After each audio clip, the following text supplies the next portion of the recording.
Hello everyone, how are you doing? This is MD Tech here with another quick tutorial.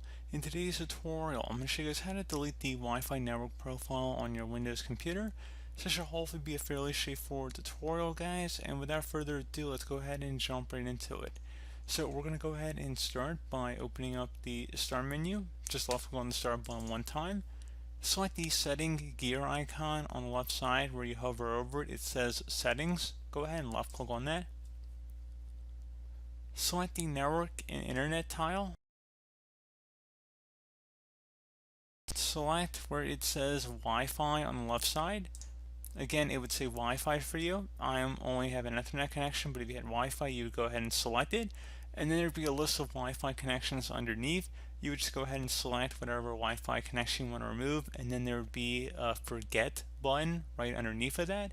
So that would remove it from your Wi-Fi network profile. So again, you would select Wi-Fi from this list, and then there would be a panel on the right side that would say Wi-Fi, and then a bunch of Wi-Fi profiles underneath.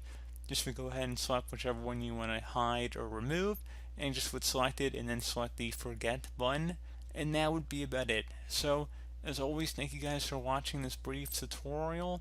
Do hope that I was able to help you out, and I do look forward to catching you all in the next tutorial. Goodbye.